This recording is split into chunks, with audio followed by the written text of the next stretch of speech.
11월 16일 화요일입니다. 열왕기상 11장 화려함이 추함으로 끝나다 라는 주제로 말씀을 나누겠습니다. 먼저 기도로 시작하신 후 성경을 1회 3읽기 바랍니다. 꾸준한 영성을 여는 당신의 인생을 변화시킵니다. 말씀 다 묵상하셨습니까? 첫 번째, 솔로몬의 타락. 2절입니다. 여호와께서 일찍이 이 여러 백성에 대하여 이스라엘 자손에게 말씀하시기를 너희는 그들과 서로 통혼하지 말며 그들도 너희와 서로 통혼하게 하지 말라. 그들이 반드시 너희의 마음을 돌려 그들의 신들을 따르게 하리라 하셨으나 솔로몬이 그들을 사랑하였더라. 솔로몬은 하나님께 지혜와 많은 복을 받아 이스라엘 최고의 전성기를 구가는 왕이 되었습니다. 하지만 솔로몬은 복을 받고도 실수를 저지르게 됩니다. 솔로몬이 했던 가장 큰 실수는 이방 여인들과 통혼하지 말라고 출애굽 초기부터 말씀하셨던 하나님의 명령을 따르지 않은 것입니다.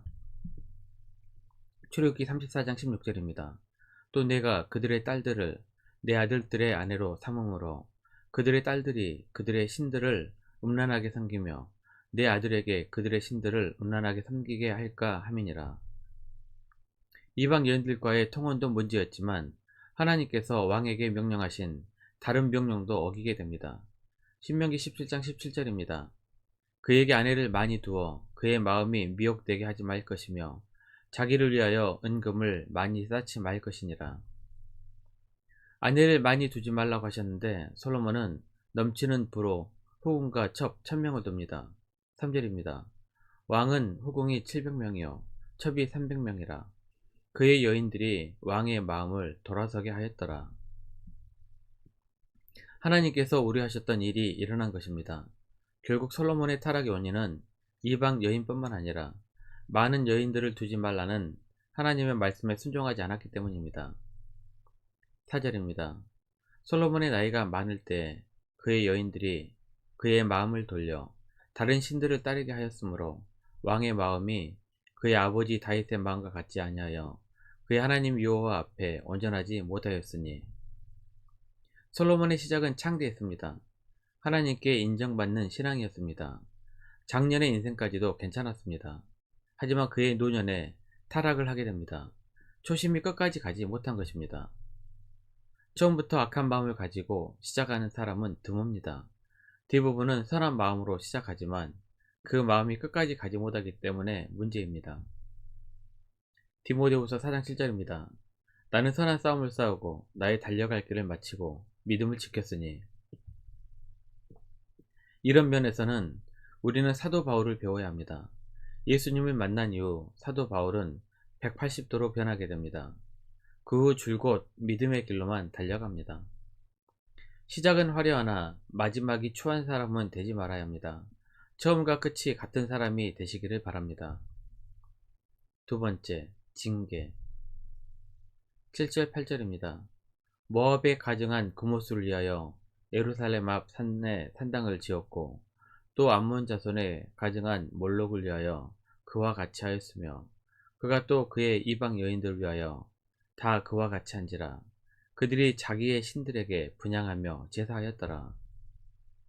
솔로몬이 이방 여자들에게 빠져 이방 신을 허락하고 섬기게 됩니다.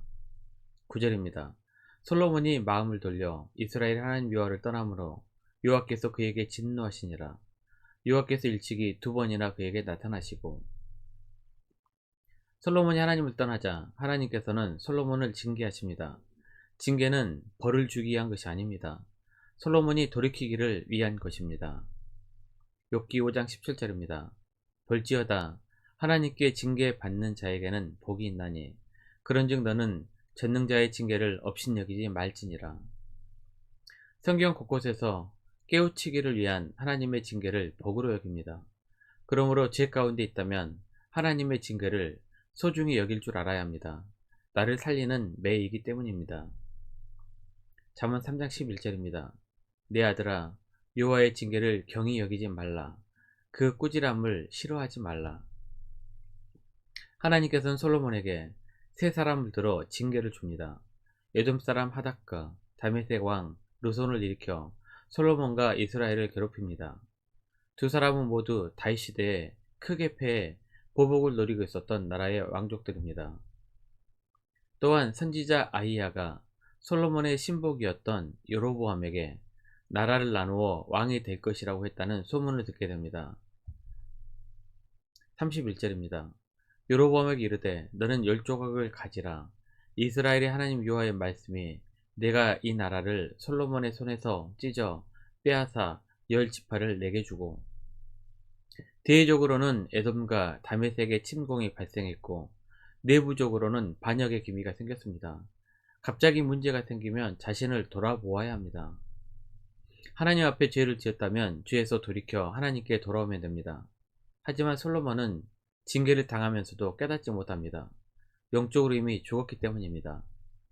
솔로몬의 지혜가 사라지지 않았다면 이런 징계를 받으면서 자신을 돌아보았을 것입니다. 순종하지 않으면 끝이라는 것을 누구보다 잘 알았던 솔로몬이기 때문입니다.